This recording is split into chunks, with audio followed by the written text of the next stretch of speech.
Hey, Hey, can you hear me? Oh. yeah, Hey, everybody, it's Mark Pattison. I'm back again with another great episode of Finding Your Summit, all about people overcoming adversity and finding their way. And before we get into today's amazing guest, and he certainly fits the theme of the show, I just want to remind everybody you can go to my website, www.markpattisonnfl.com. There's many things that you can find there. The first one are more podcasts like this, inspiring people to do great things. I need to get inspired. My next bit of inspiration I'm seeking to get after is climbing Cotopaxi down in Ecuador in December. I've got a big birthday coming up, so I want to make sure that I'm fit as a fiddle, that I can actually pull that off. Also, the NFL just finished producing and releasing Searching for the Summit. It's on YouTube. It documents my epic journey up and down Mount Everest, and it's really cool. The content, they did an amazing job of storytelling. So if you have not seen that film, 30 minutes doc on YouTube, Searching for the Summit.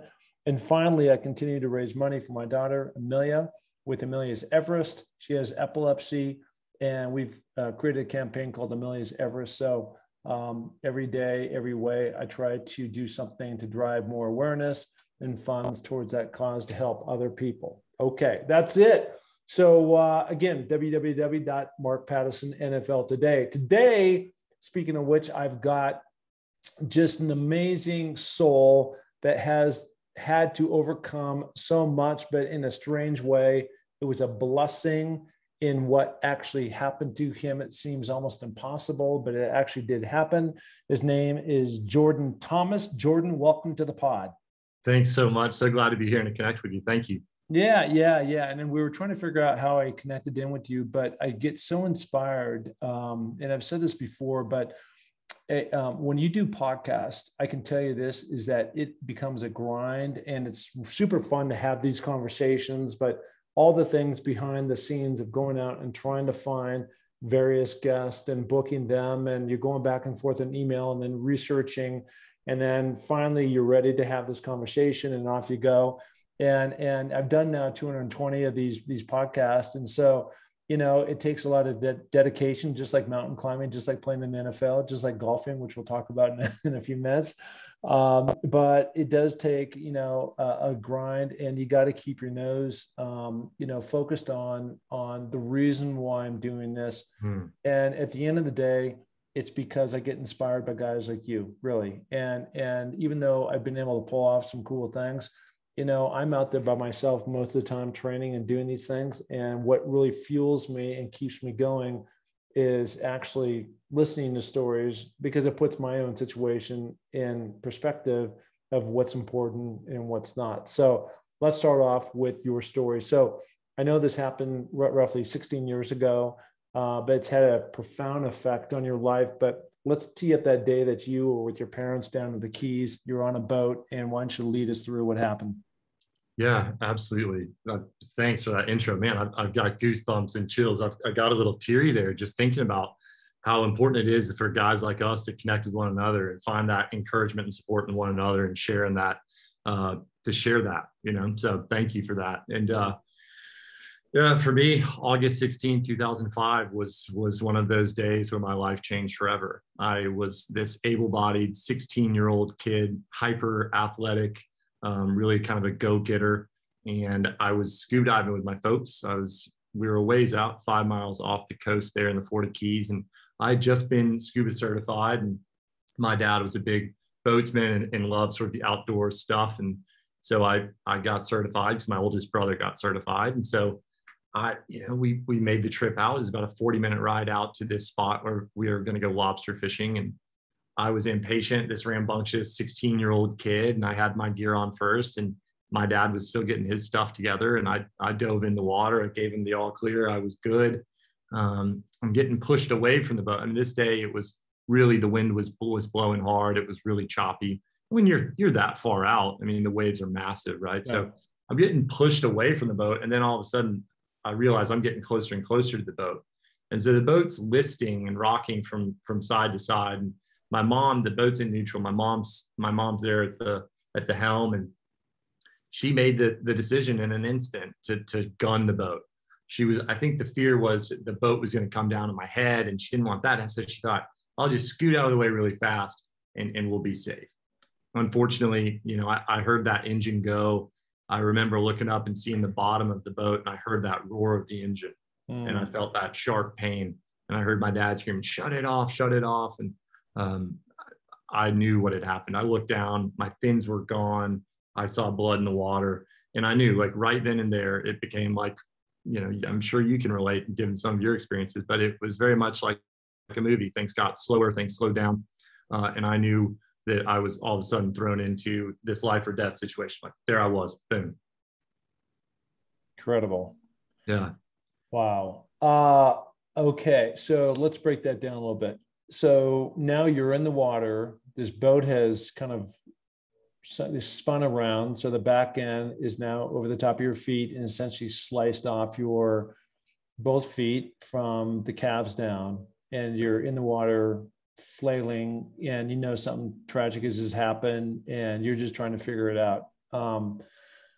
As you were telling me that story, I was thinking about your mother, and I've seen some video about your mother, and we'll get into like the play-by-play of what happened after that. But I want to fast forward to, a year, 6 months later, a year later, 5 years later.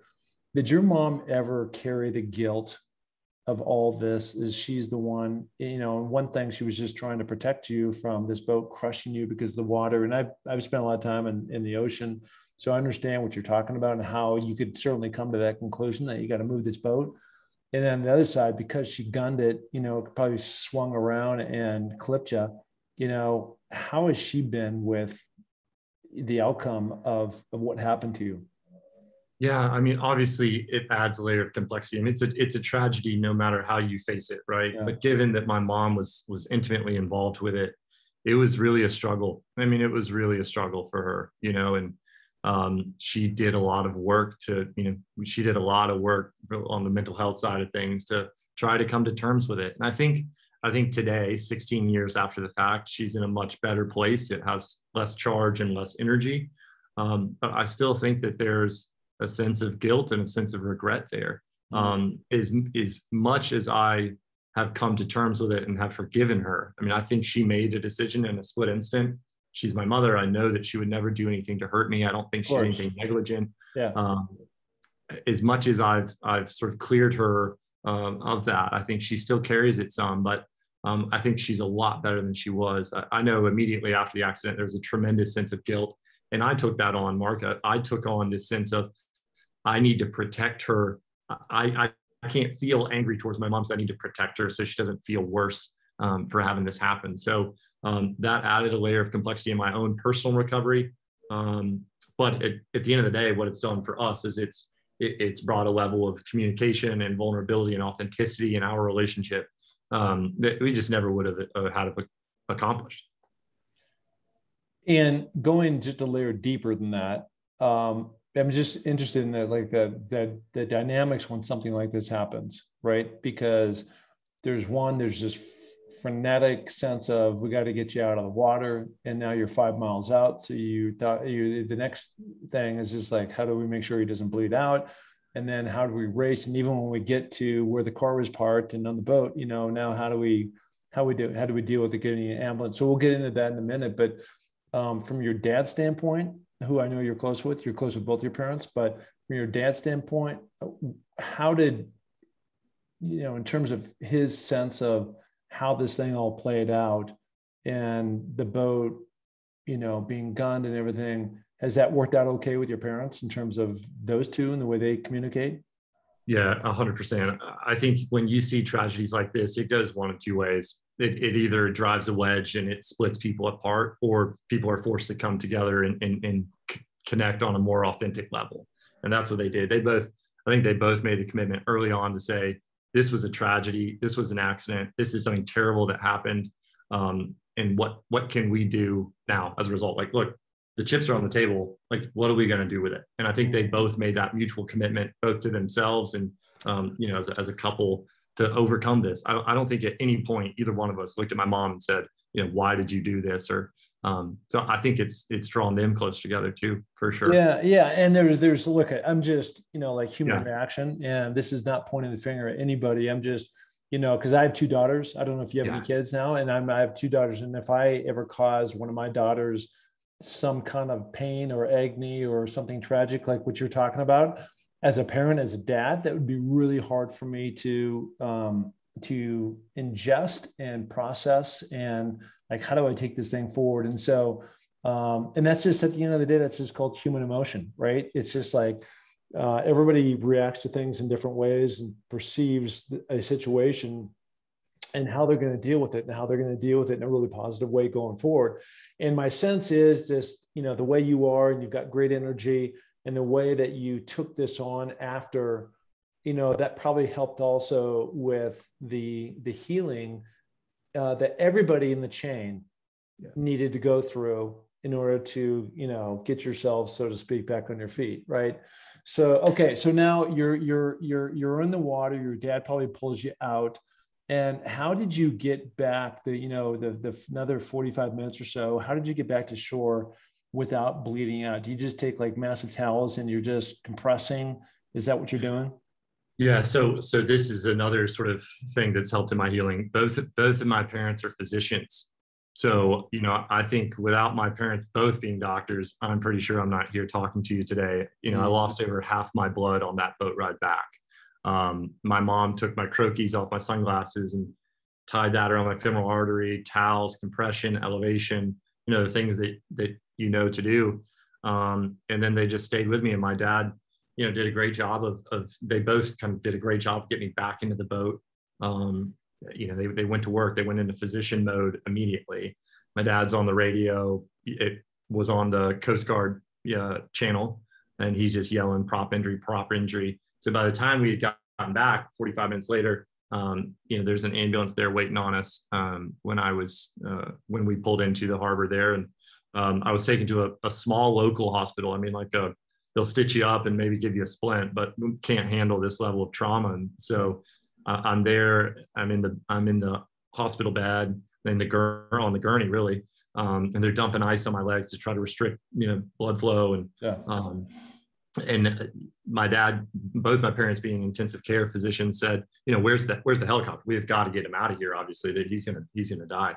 And they said, well, that we called to Miami, and the helicopter it's out on another mission. And my mom, she's a bulldog. She's a bulldog. And I mean that in the most endearing way. She grabs this poor doctor by the lapel and says, we'll send another helicopter, knowing that as a level 1 trauma center, they have to have another backup helicopter. So sure enough, about 15 minutes later, here comes the EMTs, and they're in their helmets, and they look like figures out of Star Wars. And it was a hot landing, so they didn't stop the rotor. They just kept it going, and I was out. Incredible. So, okay. So it's obviously super traumatic. I was going to save this question for later, but I'm going to ask it now. Over the next months, and we'll get into the healing part and your athletic background and how that played a major role in your comeback. But did you have any nightmares? Like, you're sleeping in the 3 o'clock in the morning, you're just wake up violently, like sweating and everything, and just like reliving that moment, and your feet being chopped off. I mean, I can't imagine that. Oh yeah. In a big way. I mean, I say this often, like my emotional injuries were far more injurious than my physical ones. So there are times when it's 3 a.m. and I'm waking up and I'm thinking I'm in the water still. So that survival instinct, that survival mode kicks in. And here I am in my bed, I'm safe, but I'm thinking I'm still in danger. PTSD is a very real thing. And there's a lot of nightmares, a lot of sleepless nights, a lot of anger, fear, grief, pain, the whole gamut. I went through it. And then moments of intermittent joy, and we'll get into the work of the foundation and that whole perspective and gratitude for being alive. But it was not a smooth sailing throughout all of it. Yeah. And do you still have that today, or is that, 16 years later today, or are you still dealing with that as we speak? No, it is not nearly as acute as it was. No.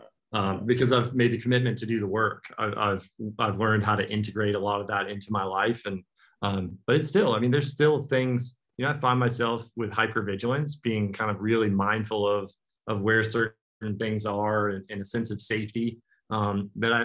It's way better than it's ever been. But it's still there. It's still something in the back of my head where I think I just look at the world through a different lens, given that my life just turned, instantly upside down and had that level of trauma at that age.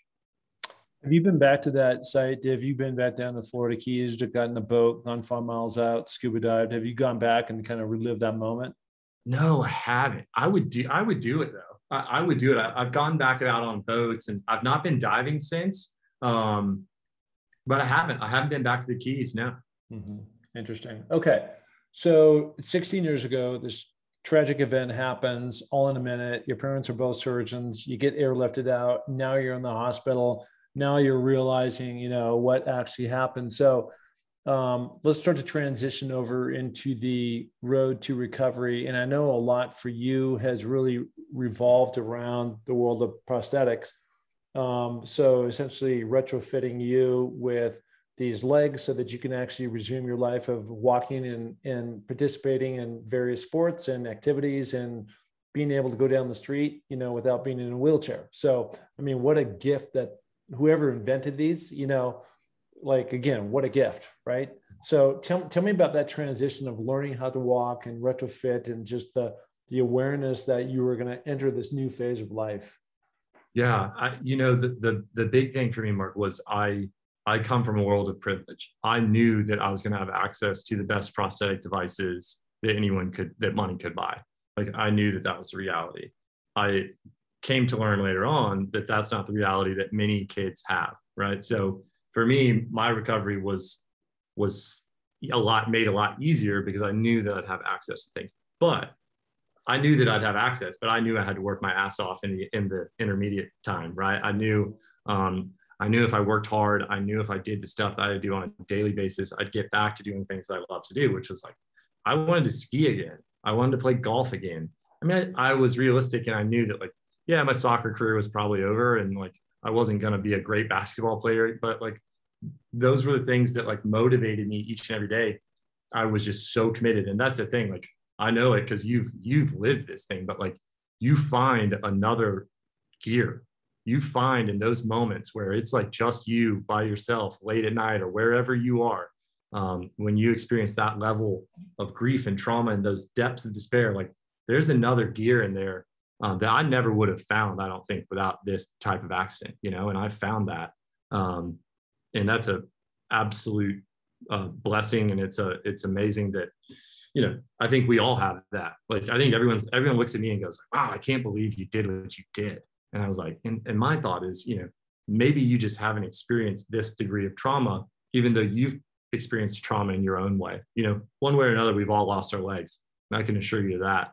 Mine's very visible. My disability is like, people see it and like, oh, their first instinct, I think, is to feel sorry. But man, I wouldn't trade it for anything. I wouldn't go back and change it. But we all have a burden to bear. Mine's just a lot more visible. Well, hence the name Finding Your Summit, all about people overcoming adversity and finding their way. And the reason why I said that is because of some of the stuff that I had to go through, through my life. And I just realized that, pretty much everybody's had something to deal with. And if you haven't, I can promise you it's coming. So it will. Yep. It will come. And the degree of what that is, I mean, not everybody's going to lose their legs or their life or something, but, from losing somebody else to, diseases and all that kind of stuff. It just is the way that, it's the attrition of odds of, X amount of people on the planet, and, these amount of people are going to have some traumatic event, and at some level we're all affected by it. So that's just the way it is. So let's talk about one of the things you had mentioned is golf. And I'm only mentioning this because I love golf, and we talked about it at Freddie Couples on the pod yesterday. So look forward to hearing that podcast. But from your standpoint, like, as you're looking forward and you're as you're working through level of difficulty of really relearning how to walk and getting your strength back. And I'm sure your muscles had atrophied and things like that. There's that one sport out there that you don't have to run and jump and like soccer, basketball, which is golf. And golf is something that you had been playing at an earlier age. And so you had kind of the basic swing and you knew the fundamentals of the game. How did golf really bring you back, help with your mental positive attitude of getting back into the game? I mean, as early as I could, I would go. I'm still in my wheelchair. It took a while to learn how to, to be ready for the prosthetic devices. I would go to the golf course and I would sit in a golf cart and have someone drive me around the golf course. And just initially, it was a safe haven. Like, it is a place that where I feel safe, I feel connected, and I feel comfortable. So even before I was playing, that was the place I wanted to be. It wasn't a doctor's office. It wasn't a hospital. It was something familiar and safe. And so for me, initially, it provided safety. And then as I started to walk again and started to play again, I started to recognize wow, I can get back to living the life that I want to live if I'm willing to put the work into it. And so that was sort of the next sort of phase of how golf was oriented and connected to my recovery. I wanted to work hard to no longer hit a 6-iron, 150 yards. I was trying to hit it, and it was just this small incremental step. So it was this really tangible example of hey, you're getting better each and every day, just physically. And then now it's something where, it provides me with community in terms of all of the important relationships in my life. Almost all of them come from golf or include golf in some way. And then now also, with my foundation, it's a way for me to connect with people and to share my story and to share the story of the kids that we serve in a way that is way bigger than I ever thought. I was at Pebble Beach 2 weeks ago playing in a Champions Tour event. And so talking to the PGA Tour about ways that we can get involved from the diversity, equity, and inclusion standpoint. So golf has given this platform and it's this even playing field where I get to use this skill that I developed and was given just naturally to impact lives. So for me, it's an avenue to connect with more people and drive more impact and to make the world a little better place. What's your handicap? I'm a +2 right now. Okay, so you clearly beat me. So I'd probably give you some shots. Yeah, you give me. Yeah, well, you give me 14 strokes is what you do. So so that's the way that would play. But good for you. And so much about golf is precision and visualizing. Your shots. And fortunately, you can ride in a cart if that's what you do, and then hop out and hit your shot and jump back in, and off you go. So, that's just it's an amazing. Trying to think of the right word, just resource for you that you've been able to go and really funnel that energy. And like you said, I love playing golf, and wherever you go throughout the world, and I've been fortunate to play in Ireland and Scotland and across the United States and places. And it seems like the one common element that each one of these, they're all built on these beautiful, serene courses where there's water and there's trees and there's birds flying by and butterflies fluttering, and it just really puts your mind at ease. And so it's just, I can only imagine that sacred ground for you as part of your healing to where you are today. Yeah, exactly. And that's it. That's exactly it. It is sacred ground, and the game is sacred to me. And I think that's part of my marching orders moving forward is how do I expose more people that don't necessarily look like you and I look to the game of golf, and how do we grow that and expose more people to it? Because it's been a sacred thing for me, for sure. So one of the things you talked about before was, you've been very fortunate to grow up with 2 parents who are doctors, so a life of privilege. And so you knew that as you continued with your growing, so, this happened 16 years ago, you're 31 now. But, like all of us, you all grow, you get, bigger, stronger, longer, all those things. And because of that, you're not going to always wear the same shoe size. Right. Yeah. And so it sounded like, from what I understood, that as you're talking about prosthetics, it works the same way. And so explain kind of the delta with your discovery, which then led to your foundation? Right. Yeah. So like I said, I mean, it was something that I didn't have any awareness around prosthetic limbs prior to my accident. And so the more I met some critical folks early on in my recovery, some young kids that didn't have access to prosthetics. And I was curious. I thought, like, why that kid clearly is further along in his recovery physically than I am. Why is he not walking? His name was Larry. He's an 8-year-old. And I came to learn that prosthetics are prohibitively expensive. Insurance doesn't cover them sufficiently. So insurance will never cover the device that a kid needs to run, or a foot to ride a bike, or a hand to grasp a toy. Like, they don't cover prosthetics sufficiently. So I learned that. I learned that kids get maybe a year, 18 months out of their prosthetic device before they need a new one. And then I learned that there are about 30,000 of them in the United States. And so for me, being still in the hospital, that was inconceivable and it was unacceptable. And so it wasn't, there wasn't a big moment where the angels visited in my sleep and said, you're going to do this incredible thing, with the foundation. For me, it was, this is a problem and I need to be a part of the solution. And that was something that was instilled in me from an early age, like, to whom much is given, much is expected. And you are very lucky to be in the situation that you're in.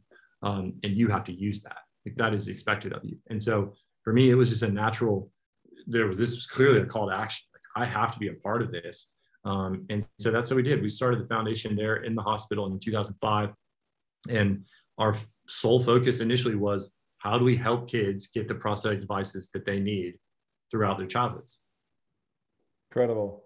So let's tie that in your foundation. So maybe you just said it. I wasn't sure if I caught it. If it was in the hospital and you started your foundation because you saw this gap and you wanted to create the solution for it. But when did you start this foundation? And it sounded like one of the first things that you wanted to do was to have a golf tournament to raise funds for people to come out. And through that, great way for people to participate versus just throw money, but also raise money at the same time towards this great cause. Yeah, exactly. I did. I started the foundation. So my accident was August 16th of 2005, and I started the foundation on the 25th of August, 2005. So 9 days later, still in the hospital, still recovering, didn't have my legs yet, but knew I was going to get it. Like, I knew I was going to have my legs, but I knew that these kids weren't. I knew that they weren't. And that was unacceptable to me. So our first fundraiser was we sold bands for $5. And that was the first way we ever raised money. And then we eventually started having a golf tournament. It was a natural connection to, use my love for the game of golf and the generosity of people that play the game of golf to connect the community. And they showed up in spades. And that was our first major fundraiser, was a golf tournament in Chattanooga. And what does your life look like today? Is that 100% of what you do, or do you have other things in your life that you do this and you also do that? Yeah, so I do some investment stuff on the side that really sort of pays the bills and takes care of the mortgage and whatnot. But my main day-to-day is all JTF and all the foundation. So I'm putting my legs on in the morning and I'm finding ways to advocate and to go out and to be sort of a voice for this voiceless population. So how do we go about better serving these kids? We have 74 kids now that will serve until they're 18 years old. And so I'm constantly looking how to grow that number, how to fundraise. And then I think ultimately for me, what's really interesting is, given the insurance companies don't cover prosthetics sufficiently, I think there's got to be a way through policy and legislation to hold insurance companies accountable and say, hey, this is something that prosthetics are not a luxury, it's a necessity. We've got to hold insurance companies accountable and say, you need to cover prosthetics sufficiently for kids. It's just common sense. Yeah. The thing I love about that story too, is that you don't just give a kid a grant, right? Like you said, the insurance companies might give up to $5,000, but they cost 18. You're following that trajectory up until they're 18 years old. And so they can afford to have these legs, and they can be encouraged, and they can look forward to something as they move through the cycle of their life, with a promissory of like, you're going to be taken care of. Well, exactly. That was really important early on. Like, I was really committed to, I don't want to give a kid access to a great prosthetic device, and then all of a sudden they outgrow it in 12 months and it's over. So there's that continuity there with our kids, which allows us to be sort of a part of their family and vice versa. And so right now, what's really exciting is we're in a growth phase where we're looking at how can we be a holistic resource for these kids beyond just covering the prosthetic device? What else can we do from a mental health standpoint? What can we do to support these kids and their families? Are there ways that we can enable them to pursue their education? Because the thing that I see is that when we give these kids an opportunity and we give these kids a chance, they go out and do remarkable things. I mean, they do incredible things if they're given a chance. But if we say to our children, you are destitute and you are forced to be wheelchair bound for the remainder of your life, only bad outcomes happen. Only bad outcomes. So let's encourage these kids. Let's provide them with the things that they need to go pursue an active and healthy life. And they do incredible things. I mean, I was with one of our kids that was a Paralympic swimmer that just got back from Tokyo last night. I mean, they do remarkable things. And you know this. I mean, this isn't news to you or really anyone that's listening. Kids are resilient and they overcome. And we should look to our children more often than we do for inspiration and resiliency. I mean, they are unbelievable. Yeah, so right. CNN heroes. I mean, certainly you're well deserving of that award. I was watching the video and, you know, you're in a room packed full of celebrities. I don't know where that took place, but it was certainly a full hall and, you know, your name got called, you went up there, you spoke. How does somebody, I mean, obviously you have to go through something like this and turn a negative into a positive. So I get that, but how do you even get on the radar for being picked to be a recipient of a CNN Hero Award? You know, I don't know. I'll ask you this. I mean, you find yourself in remarkable rooms with remarkable people on a consistent basis. Do you ever get like imposter syndrome?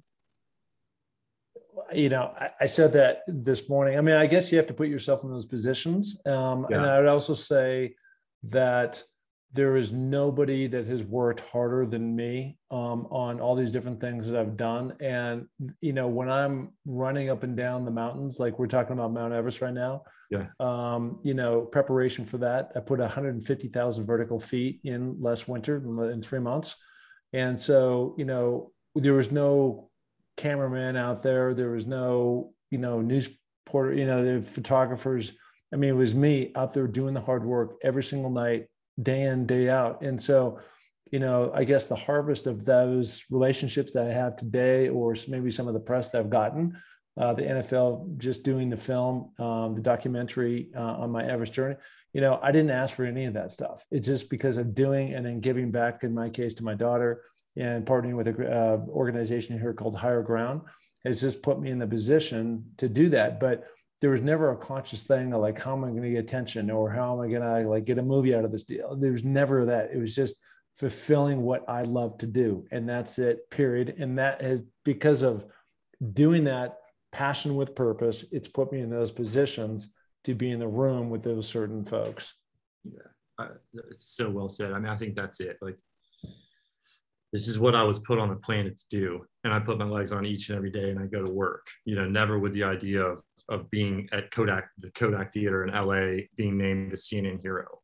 There's certainly that night there was imposter syndrome for me, because I see the other 9 CNN heroes and I see that they too have devoted themselves, their lives, and have made massive sacrifices in order to, you know, accomplish the things that they're doing. So it was obviously it was massive for the foundation. It was massive from an exposure standpoint, and inspiring, because it's like the human spirit, like you felt it that day in that room, you know, and like what people can overcome. I mean, people that have, you know, faced death threats and have faced all kinds of horrible trauma with the folks that are directly opposing the work that they're attempting to do to rescue women from sexual assault in sub-Saharan Africa, or, you know, all of them were remarkable humans. And so to be in that category, it was like, wow. So it was like pause and recognize the work that we do, because I don't really do that. I mean, it's what I'm doing. I'm fulfilling my life's purpose. This is what I was meant to do. This is what I want to do. So I don't really pause to celebrate the accomplishments, you know? I do know. And what you're doing is just that, doing. And, you know, if there's awards or whatever, you know, I really see it from my standpoint. Like, I don't think there was an article that came out that did not mention Higher Ground in my tie with Amelia's Everest, my daughter Amelia, with epilepsy. And so if there's any way that I become this beacon of light to inspire others, it's not because of what I've done physically. It's because of what I've been able to redirect that light to those organizations to raise more money. And that's it, period. So that's, you said it's something interesting, you feel like that's what your life's purpose has become. And one of the reasons why I asked you about your mom, the guilt and all that kind of stuff is, hopefully that she understands that, you had to have this accident happen because God gave you your place in life to be able to serve others. And if that hadn't happened, then who knows what I'm sure you've been, great, but you've been able to elevate so many people. You talked about the 74 kids that you've been able to help, and you want to include more. I mean, what a, gift, that you've been able to do, and you had to have something tragic happen to you for that to happen. So I hope everybody in the chain, certainly sees that. Where can people find you? JordanThomasFoundation.org is our website. Follow us on Instagram, Jordan Thomas, at Jordan Thomas Foundation. And then me personally, I'm at PressOnJT. Great. There he is. Okay, buddy. Listen, love having you come on, tell your story. And again, it's just great when somebody takes a tragedy and turns it into a positive versus being, why me, and going through all that. And you're certainly one of those guys. So one of the podcasts I've really enjoyed doing. So thank you for that. And we'll get this story out there live. So thank you. He is the one, the only Jordan Thomas. Thank you. Thank you.